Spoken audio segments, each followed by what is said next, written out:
From Mamma Mia, welcome to The Spill, your daily pop culture fix. I'm Laura Brodnick. And I'm Em Venom. She's in the house and Here she's got I am. good hair. I'm so excited. Go to YouTube to see. Don't look. There was always a debate about the hair before we start, which we don't include the spillers in because I just don't know if they'd be interested in that. Or maybe you guys would. Let us know. I think because we do it every single day, it's been a bit boring for us. But I have a feeling the spillers might enjoy that little BTS moment. Oh, okay. Well, stay tuned. Stay tuned. Maybe Our video producer Mike, we can decide. Maybe we'll start gossiping while we do that. We can put that up on stories and people can have a little insight. I'm into that. Anyway, hair is not the topic of this show today, would you believe? Unless you want to, U Beauty is recording in the studio next to us, so you could always do a crossover. We just tap on the window between us and be like, can you guys give us some hair tips? Give us some hair tips, please. No, but coming up on the show today, Prince William has given a very revealing and surprising interview that young Emily here was quite floored by. So you're going to take us through the biggest moments of that. Yes, I will. Plus, I'm not laughing. It's not funny. It's a bit funny. Hilaria Baldwin. Hilaria. Our favourite Spanish superstar. Has also given a very revealing and surprising interview that we're going to delve into. Plus, this week, she had a bit of a heartbreaking moment on Dancing with the Stars. She's had a big week. Yeah, she's had a huge week. The American show that Australia has become obsessed with.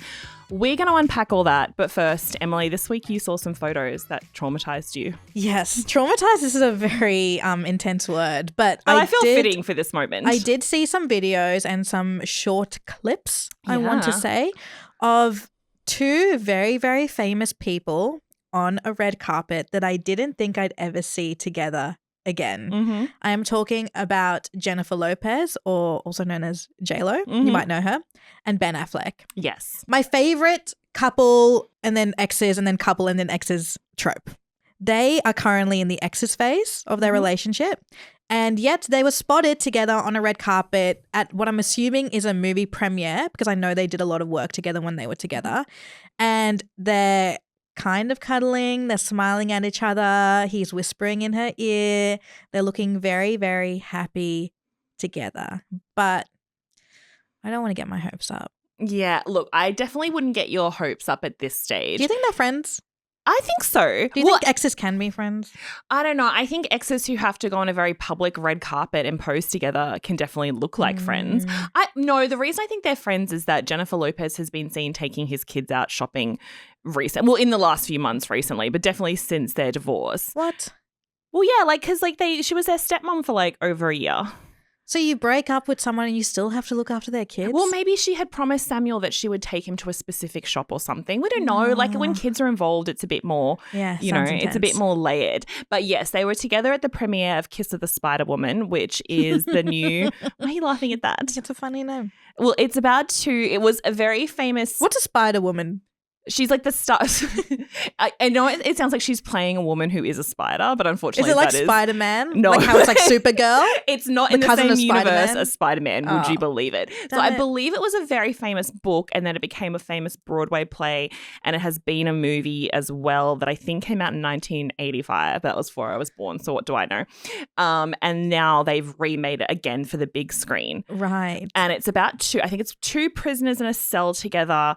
And one of them is telling his friend about his favorite musical and star, and that is Jennifer Lopez being the Spider-Woman. So then it cuts to her doing this musical. Again, I haven't seen the movie yet. I don't know how they've interpreted it, but that is the crux of the situation. Because she was theme dressing. Yeah. She loves a theme dress and we love that for her. So she was doing like Dakota Johnson from Madam Web or Zendaya from the Spider-Man franchise, where she was doing these beautiful couture gowns, but they had a bit of a spider twist, a spider layering to them. So yes, while she and Ben were married, well, obviously he produced the music video to the album she wrote about him. You know, when she was in the glass tower and the hummingbird cracked it. Yeah. Huge.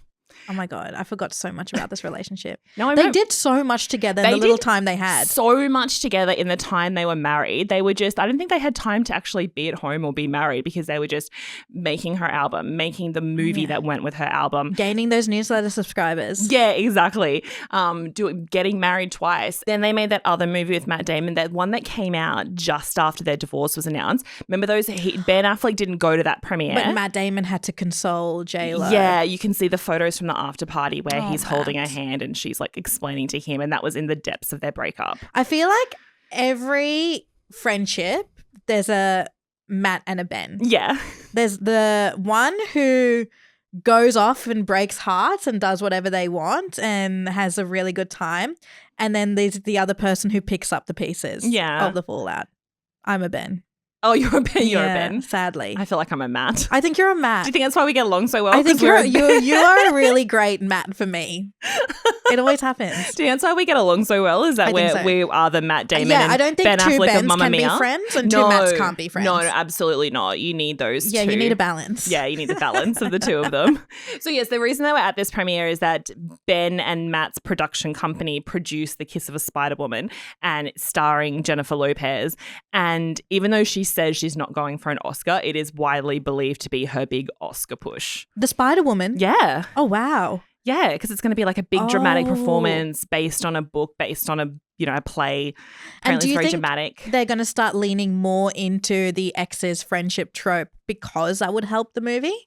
Potentially. I mean, it did get everyone talking about it. Get everyone talking about the premiere. I watched those little clips that were like 2 seconds long. I probably watched them like 18 times. Really? And what did you deduce from that? Do you think they're getting back together? I think it's more of like me wanting them to get back together, so I keep watching it. And also me trying to find hints of like love between them, which I'm sure they obviously have because they've been together for so long and then together again. But I think it's more just like I just fall for it. Like I'm just falling for it. Yeah. Well, I mean, I guess when they broke up the first time over 20 years ago, and I think obviously that was seemed, at least to the naked public eye, seemed like a bigger deal, and they were not pictured together ever after that. But obviously now, because the kids are involved, remember how when they got divorced the second time, this time around, and then they were spotted after that going to lunch. I think it was a Chateau Marmont where they were. Yes, and he was holding the Dunkin' Donuts drink. Yeah, always. Always. Sad Ben. We love a man who was always on brand. He looked less sad in those photos, though. And they went into lunch and they had all their kids and there was photos of them and they were hanging out. And since then they have been. And Jennifer Garner had to pick them up. Yeah. That's the thing. He's spotted with Jennifer Garner just as much as he's spotted with Jennifer Lopez, which I guess is fair because, they're all just friendly exes. Just friendly exes. Here's my thing. I don't think they're getting back together now at all. They literally, like, the ink on that divorce a settlement. third wedding wouldn't hurt. No. A third wedding would be lovely. And I do hope that happens for them. But I think we need to give it another 20 years or another 15. Yeah. They're the type of exes that'll just, like, every decade or so, they come back around to each other. And then our children's will see it. And then our children's children will see it. Yeah. And on their 100th birthday, in a few years, they'll be renewing their vows somewhere and Ben will be holding his Duncan and it'll be great for them. I cannot wait. So I was scrolling on my streaming services, as you do, to look for something to watch. And I was fed this show. And it was on Apple TV and it was called The Reluctant Traveler, starring Eugene Levy. And I was like, why am I being fed this now? Like, he's already done 2 whole seasons. I never knew this show existed. Oh, yeah. And it was only like this new season that he's doing right now, season 3, where it's like been all over my like Apple TV feed. Yeah, your algorithm just knows you so well. My algorithm knows me so well. And then I realized why. And it was because buried within the season is an episode that stars Prince William. The future king. Yes, the future king of England. Of the world. Of the world? Not at all. Of the Commonwealth. Of the Commonwealth, yeah. So this whole series is kind of like a comedic take on like travel documentary. Eugene Levy, like everyone knows him from Schitt's Creek, from American Pie. And it's basically him talking about how he's really never traveled the world and he kind of like finds joy in just like the simple mundane pleasures of everyday life, like doing things on repetition. So he wanted to throw himself out there, out of the box and just travel the world and see these different countries in a really interesting way. And in this particular, like, this is the only episode I've watched because I was immediately hooked. And this particular episode where he travels to the UK and instead of seeing the UK and England, we just see Prince William. Yeah. I mean, one would argue he is the UK. He is the UK, essentially. If anyone's more UK, it's him. Yeah. So he goes to the UK. He's in this hotel. And I got really confused because I think this is a really like fancy hotel that royals have visited. Kate Middleton stayed there before the night she got married. Oh, yeah. And I thought, like in the beginning, I thought it was like a cosplay of the palace. I was like, I'm really confused. Is Prince William here? Or is that fake Prince William that we saw in that reality TV show? Oh, yeah. You're thinking of Marry Harry. Oh, sorry. That show where all those women were told they were going on a dating show, and when they arrive, this guy standing there who looks just like Prince Harry, and he's like, "Hi, I'm Harry." He looked nothing like Prince Harry. He just had red hair. He, as close as they could find, and they're all just like, "Oh my god, is that Prince Harry?" And they're like, "They're not telling us it's him, but it is him," because they thought it was. Remember how that was a real moment in time where you wanted to sort of trick people on dating shows by presenting them like this person who looked like a normal guy and like he's really a millionaire, but don't tell the women because the one who picks him for love, and then at the end she finds out. Oh my god. But spoiler alert, it wasn't Prince Harry. Maybe we should do a Brilliant review of that show. Of that show. How good would that be? What's it called? It's called You Want to Marry Harry? You Want to Marry? From memory, it didn't end well. It doesn't sound good. Anyway, This is a bit different. Yeah. This show is much more elevated than Do You Want to Marry Would you believe Harry? it? So Eugene's in this hotel room. He gets a letter from William inviting him to the palace to go on a little walk. And his dress code was wear something comfortable for walking a dog. So he gets to the palace, and look, this opening scene I feel like was a bit odd. Prince William comes from the other end of the estate on an electric scooter. No, that's how they get around the estate. It looks so bad. Really? He does that all the time. It you think gave me the biggest ick. That's how I never ever want to see a royal on an electric anything.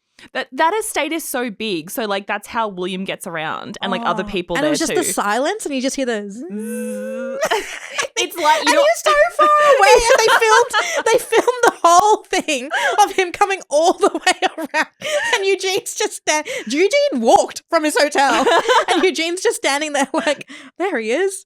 And then he's like coming. Trying to like give commentary on like the like being transparent. He's like, I've never seen this in my life. It's so funny. And they didn't put music over it or anything?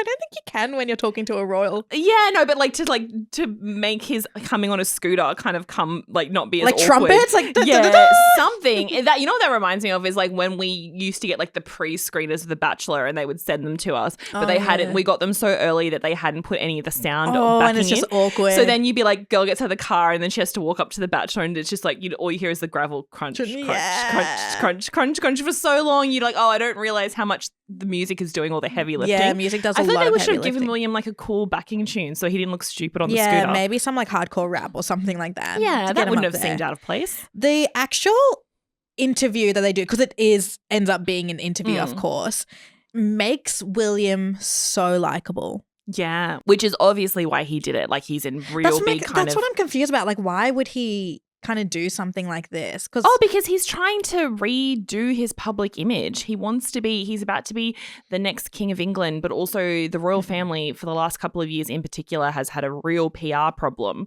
And a lot of the public facing royals are not, apart from Princess Catherine, are not kind of the beloved members of the royal family. And Prince William took a real hit with the Harry stuff. Maybe not as much in like London, the UK, because I feel like from what I've seen from the coverage there, they're like very anti-Meghan, they're very anti-Harry.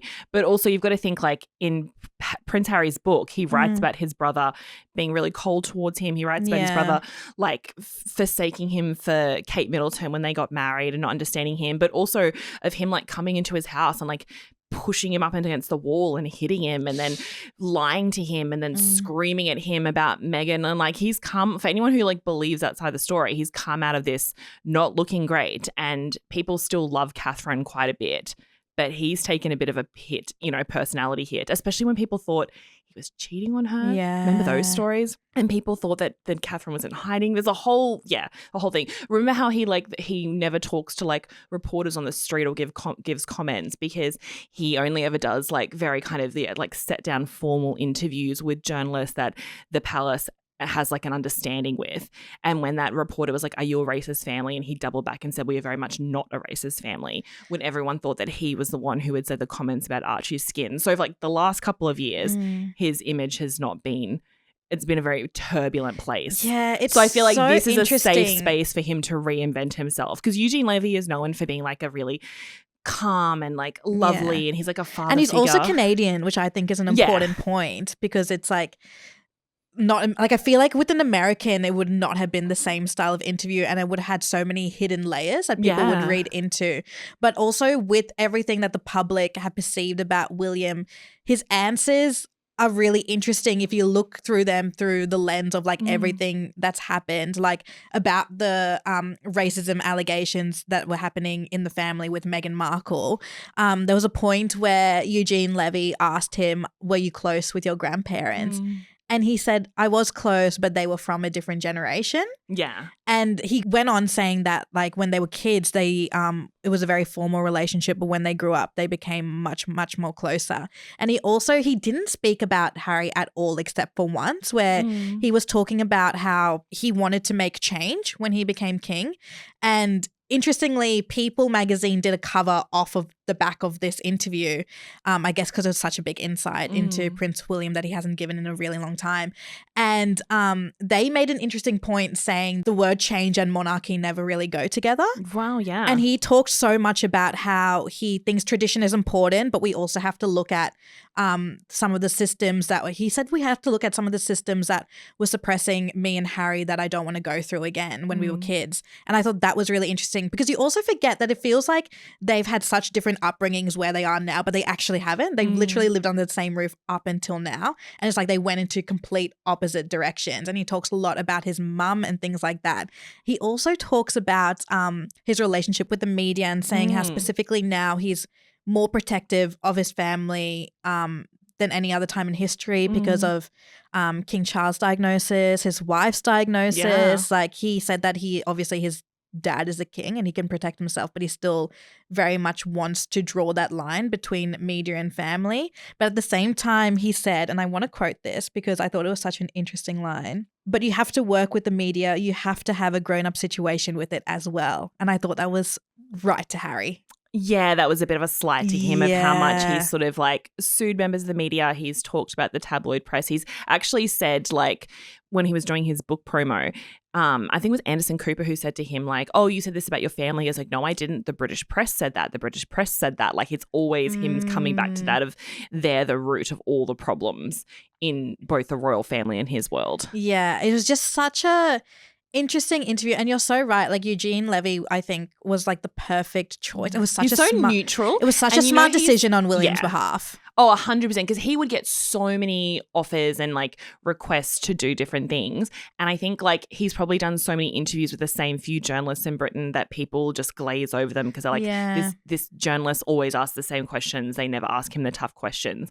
And Eugene Levy's very safe because like, yeah, he has that sort of like public persona of being like very warm, very neutral, very welcoming, very fun. And also it's not actually an interview. Like this is Eugene Levy's show. Yeah. And he just has Prince William on. So there's a lot of room to play with in like not being hounded by the public, like Eugene Levy going, this actually wasn't an interview, like I didn't have to ask him anything at all. Yeah, no one's expecting like a gotcha moment or a big reveal or anything like that. So yeah, it was like a very kind of safe bet for both of them. Yeah. It was just nice. I feel like it's humanized William to so many people. Have you like changed your mind on him? Well, I never really had a big opinion on him in general.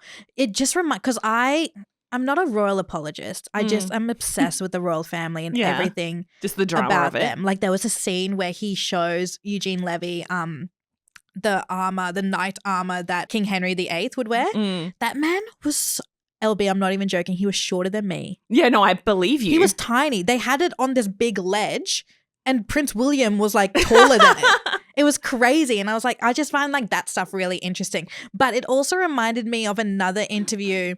David Attenborough, when he did a documentary on England and he interviewed the Queen and they went for a walk in their private garden and it was just like friends talking to each other. It reminded me of that because they did their interview in like the private gardens and it was like friends talking to each other.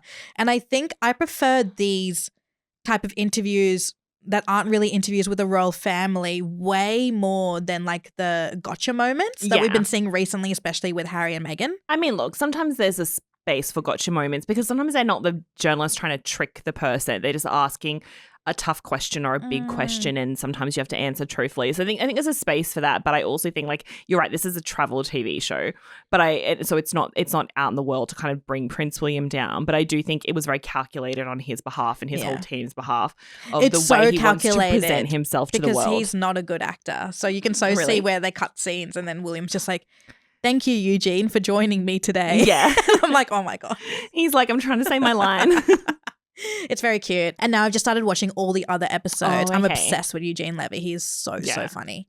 So a very unexpected show has become very popular in Australia, and that is the American version of Dancing with the Stars, which is taking place at the moment. We've talked about it a few times already. So many times. So obviously the kind of in for Australia that's a no-brainer is that Robert Irwin, young, sexy crocodile hunter, tamer boy that we've all watched grow up, is competing this season. He's so also the best one on the show. Oh, do you think so? Yes. Yeah, 100%. I guess so. 100%. He's definitely throwing everything behind it. I mean, he's better than Dylan Efron, which... Well, here's the thing. Like, yes, there's an Australian person on that we all care about it, but I feel like this season in particular, like, apparently it's super popular in the US. Like, everyone's invested. Heaps of people who don't usually watch Dancing with the Stars are watching, like, not just watching the clips online, but watching the full show. And in Australia, people are also very tuned into it. And it is to do with the cast. So obviously Robert Irwin, people love him. Dylan Efron, Zac Efron's very hot brother. So many people are lusting after him, said they're tuning in to watch.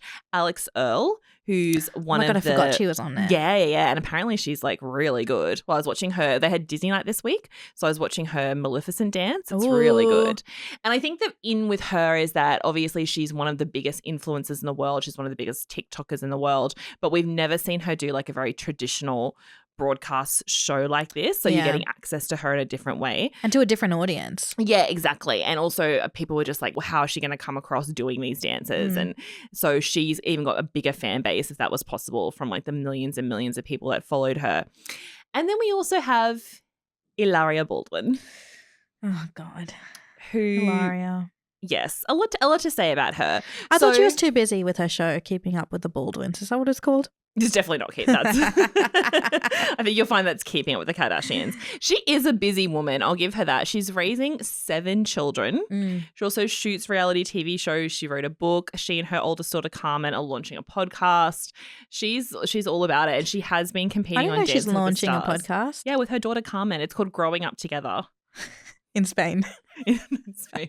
They don't live in Spain. So obviously that is the thing about Hilaria Baldwin, is that she was always quite well known when she married Alec Baldwin many years ago. You know, their wedding photos were in all the magazines, and when they had their first daughter Carmen, her photo like debuted in People magazine. It was a huge thing. And then Hilaria started going and doing her own sorts of appearances. She would go on talk shows. She would appear in magazines. She would, she was doing the circuit, and then she started becoming like an influencer on her socials and had quite a big following. And the crux of this was that she was a Spanish woman. And so she would go on shows and do like Spanish cooking, and she would feature in like Spanish magazines. And it was a big thing too. It was a big shtick with like Alec Baldwin would go on talk shows and be like, oh, my wife's so crazy. She's Spanish, so she's really blah, blah, blah, and all this sort of stuff. And so that was kind of their shtick. And though she was a lot younger than him, and they had so many children together, people had this weird fascination with them. Yeah. And then a few years ago, something interesting happened. We find out she's not Spanish, but in fact, American. Yes. So it's so funny because I typed in Hilaria Baldwin just to sort of get like a bit of info on I think I was even just checking like what dance she did this week, or like I literally just typed in Hilaria, that's it. And it came up to the top of Google, is Hilaria Baldwin Spanish? And then you know how it has the What does Google say? Yeah, it has the AI. Yeah. You know how like now when you type anything to Google, you get the AI summary at the top. It just said I'm like, I wasn't asking Google, but it's like, I'll tell you. It said, no, Hilaria Baldwin is not Spanish. She was born in Boston, Massachusetts, and is of English, French Canadian, German, Irish, and Slovak descent, though her family now resides in Spain.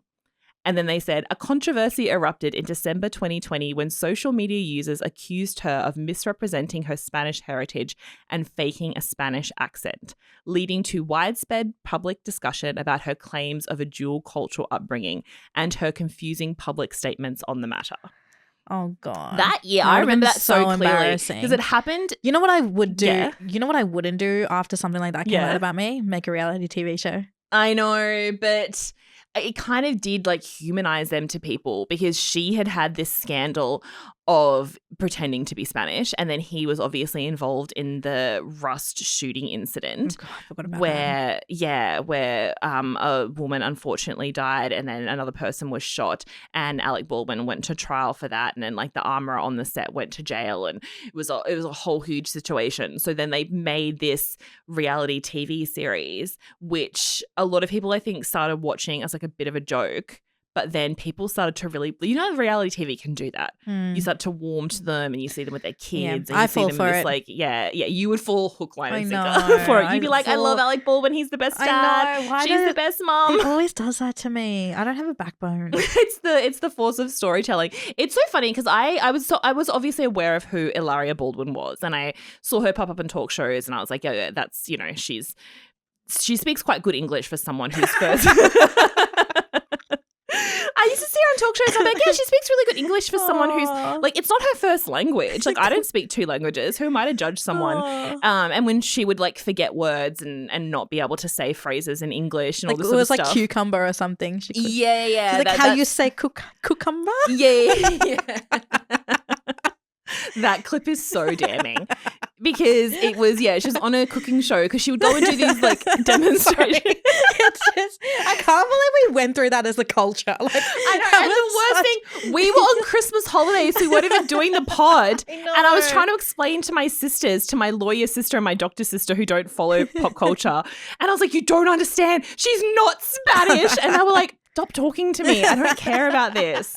It was a really lonely time for me. I didn't have anyone to communicate with. I should have flown up to see you. Yeah, you should have come to Queensland and we could have done an emergency spill episode. So she went, so if you haven't seen that clip, she's on a cooking show and she's explaining the ingredients and she struggles with all of them. But then she goes, how do you say and the host is like, cucumber. She's like, oh, cucumber, yes. Like, I can't.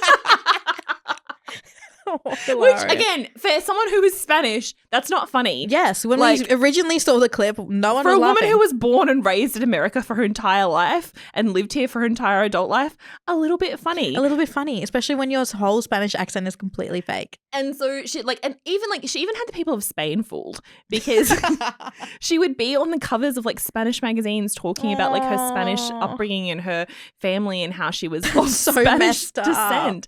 So then I think it all started like someone just tweeted like, isn't it interesting how Hilaria Baldwin has convinced us all that she's Spanish when she's not? And that kind of got picked up and just went crazy. And she did try to explain it. But here's my thing about... Yeah, she did. Here's my thing about Hilaria Baldwin. And the reason we're bringing up this week is not because she's on Dancing with the Stars, but because she did this big long-form interview on the podcast Not Skinny, Not Fat with Amanda Hirsch. Yeah. And she kind of like buckled down on her story, which is what I found interesting. Because here's the thing. If your story checks out, then you should have the facts and the background to back that up, right? Yeah. Like if you said to me, I'm Spanish, and I said, okay, can you tell me a bit about that? You would be like, yeah, like I was born in America, but I was like raised in Spain for this amount of years. Like I lived here, like I went to school in Spain, like something to kind of back that up. But Hilaria Baldwin has like never really been able to do that. She always like speaks in these very kind of flowery, over the top, and like never actually gives any detail when anyone asks her about her background. She always puts it back on to the public in a way that's like, you guys are being so weird for like thinking about this for so like and bullying me and doing this. And what I thought was when I saw her pop up on the Not Skinny But Not Fat podcast, I was just like, oh, I'm really interested to listen to this because Amanda Hirsch, the host of that, and she also has a really popular Instagram account, posted a lot about Hilaria when this was coming out. Like not in a mean way, but she was just like, oh my God, this is like everyone else at the time. Like this is crazy. What is this? She did what like we did at the time where it was like, here's what happened. Here are the facts. Yeah. This is why it's so crazy, it is crazy. It's insane. Yeah, it is so crazy. And so when I was listening to the podcast, I'm like, oh, what were you going to expect? What were you expecting from this interview? I just thought that Amanda would sort of say to her, but like, why did you do that? Why did you pretend to be Spanish? I just maybe thought that she would sort of say like, because I've seen her do this with people. She'd be like, you know, because she does a lot of interviews with like reality TV stars and stuff, and they'll be like, oh, like I didn't know. And she's like, oh, like she's really nice to the guest. Like she's not trying to, they're like, she treats them like a guest. Like not that she's interrogating them, but she'll say something like, oh, but like you did know that this camera was on and you did know this was going to blow up and you did know that person was going to say that. Like she does sort of say like, just tell me the truth. Yeah. So I thought she'd say to Hilaria, but why did you pretend to be Spanish when you spent your whole life in America? Or like how much time did you spend? Something. Yeah. Or like how did your accent get so thick when you hadn't lived, you know, something to sort of, or like were you aware when you were giving all these interviews that it was misleading or something? Yeah. But especially because she like had talked about it before on her podcast. So much, yeah. And like it was pretty On her obvious that she socials, was, like, and she was like, it was obvious that she was like, this is a wild thing for someone to do. Yeah. And then when she gets on the podcast, she sort of says to her, like, oh, Amanda says to Hilaria, like, I just want to let you know, like, I did post about that at the time. And Hilaria kind of laughs. She goes, I know, everyone was so, like, it was COVID, everyone was so bored, like, back then, like, no one had anything to say, and they kind of laugh it off. I'm like, that's not what happened. Oh my God. Everyone just blames everything on COVID. Yeah, exactly. So, it's like when all the airlines are like, also, oh no, the flights aren't going because people have forgotten how to fly. It's like, no, you made everyone, you fired everyone. You fired everyone. There's no one to fly the plane. And also, like, we were there. Like, people talk about COVID as if, like, only they were going through this and saw this I remember. trend happening. I was like, I was there. I remember this happening. Yeah. And also, like, we weren't completely in lockdown because I was in Queensland with my family, so I remember. So don't gaslight we were me. Celebrating Christmas. Don't tell me I was bored. I was very busy. I would have had Emily in Paris to watch. I would have had, like, Christmas shopping. I had a lot going on. Don't tell me I'm bored, Hilaria. Yeah, exactly. So they kind of both laugh it off. And then they do that thing. I hate when, okay, it sounds like I hate Hilaria Baldwin. I don't. I actually have a lot of affection for her. And I think if you want to pretend to be Spanish, you be Spanish. That's totally fine. But either lean into the lie or say double down or just be like, yeah, that was wild that I did that. Yeah, exactly. Be like, yeah, crazy. I got in a bit over my head. We were all crazy during COVID. I became Spanish. And just say I was getting booked more being Spanish, so I lent into it. But here's what she did on that podcast, and what she does a lot is she kind of like defers this very angelic side of her where she doesn't address any of the facts. The facts is that she was born in Boston. She was raised in Boston. She went to school, I believe, primary school and high school all the way through in Boston. Which are the facts that also Amanda knows. Yeah. And that everyone kind of knows, but no one ever like really pushes her on it. So it's possible that she spent a lot of holidays in Spain. And I think that is true. I think her family would go to Spain on their holidays. And I think that they did have family there. And her family definitely, like her parents definitely retired to Spain and her brother moved to Spain. And there's a part in this podcast where she's like, I was crying to my brother on the phone when the scandal was blowing up. And he's like, Hilaria, I'm in Spain and you're talking to me in Spanish. Like, do you know, it's crazy that people think you're not from Spain. And I was like, that also doesn't mean that you're Spanish. Oh my God. Just because your brother relocated there. A lot of people relocate to Mallorca. It's like a really popular like tourist or like retirement destination for people because it's really beautiful. It's like when your third cousin once removed like moves to the US and you're like, I'm also a US citizen. Yeah, it's kind of crazy. So again, it sounds like I hate Hilaria Baldwin. I don't. I just hate when she does this thing as what she did on the Not Skinny But Not Fat podcast. She's gaslighting us into thinking we're crazy. Yeah, and also like we're judging her for liking other languages, which is 100% not what That's is not happening. what we're doing. So in this That's interview, not what she's doing either. Yeah, exactly. So in this interview, she goes, you know, I just don't think it's bad to have two cultures. Oh, shut and up. I don't think it's bad to speak two languages. And she's making it seem like she's putting words in our mouth. That's not what we said. Literally no one said it's bad to speak two languages. No. So many people across the world do. Isn't like Spanish one of the most spoken languages in the whole world? I don't think it's bad for women to speak. Yeah, no, that is also what she's alluding to. She was like, you know, I speak two languages and I've raised my children to speak both languages. And I know that you all think that that's bad, but I don't think it is. And it's like literally no one is upset that you speak Spanish. That is very impressive. And you're teaching your children to speak Spanish. Also very impressive. It's a very spoken language in America. Yeah. Like it's very helpful to have, and it's spoken in so many countries across the world. It's probably one of the like most useful languages to have. Yeah. And a lot of people are bilingual, and that is a great thing. Literally no one is saying that. What we're saying to you is that you pretended to be a Spanish woman to get airtime on cooking shows. She just will not hear it. She will not hear it. But I think Amanda heard it.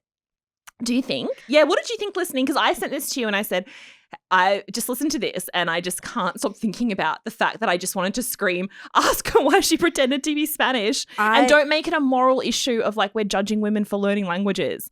I'm sure there's people in the world that are doing that. I know there's a big push for trad wives and things, but like not from this audience, the people who are consuming it, and not from these women, and definitely not from us. I'm so glad you sent it, because the first thing I saw were all the comments. Oh, really? On the actual, which made me want to listen to it. Are they still there? I think they might be gone. I want to read them. No, okay. They're on Spotify. Oh, they're still there. Oh, yeah. Spotify. Okay, I was looking on Insta. So these are the comments on the Not Skinny But Not Fat podcast. So these are the comments directed to Amanda Hirsch. you're pandering to her. It wasn't a misinterpretation of Hilaria. It was pure grift. Nobody said being bilingual is bad, but it is bad to continually lie about who you are, where you come from, and pretending you carry the same struggles as a whole race you're not part of.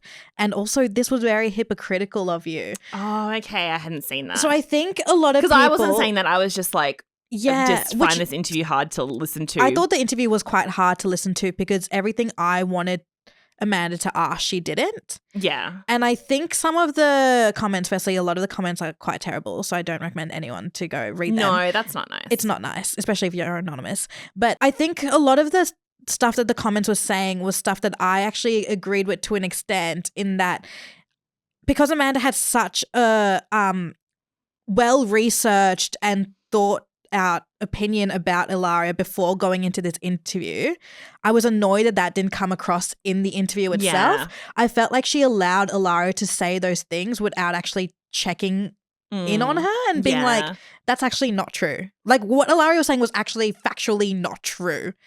Yeah. And I just wish Amanda said that. Yeah. Because this would have been an opportunity that would have allowed Hilaria to actually been like, okay. Yeah. What would you have said in that situation though? Because that's what I was thinking. Because I mean, that does happen that we talk that's about the people. Other thing. Because we talk about people on this podcast and then sometimes we do go and interview them. But that's the other thing. If I was in, and I'm such a freaking hypocrite, because if I was in Amanda's position, I'd be the exact same.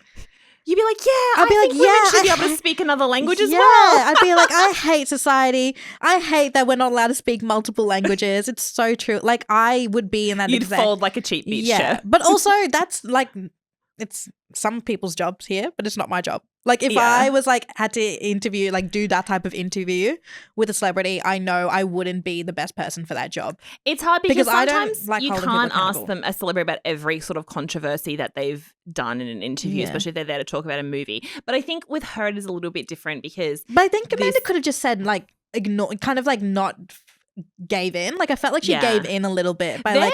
I will say there, I mean, again, I'm not going for my high horse because I think it is, when you're interviewing someone, it's very specific. But I will say, like, it is a hazard of the business because there are celebrities that sometimes we've talked about on this podcast in a very, like, we've, like, called out their behavior or said we don't agree with this and that. And then I will get an interview offer like a few months later from there or a few weeks later because they're promoting something and they'll be like, such and such wants to come on the pod but only to talk about her new song, or he only wants to talk about his new movie.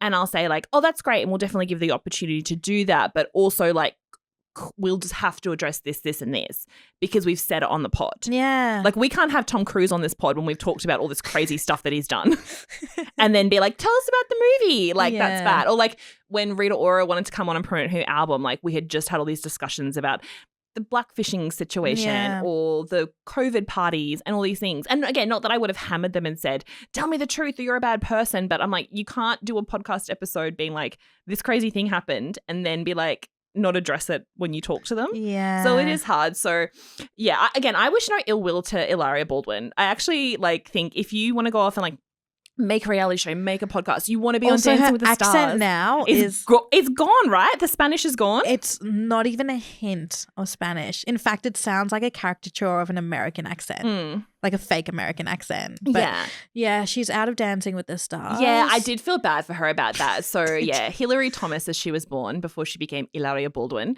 was very unfortunately eliminated from Dancing with the Stars this week. And again, I actually thought like if you wanted to go on that, I don't think there's anything wrong with her wanting to be famous. Like I think she very much wants to be famous. She wants this big following. Like that's fine. Just don't grift being Spanish.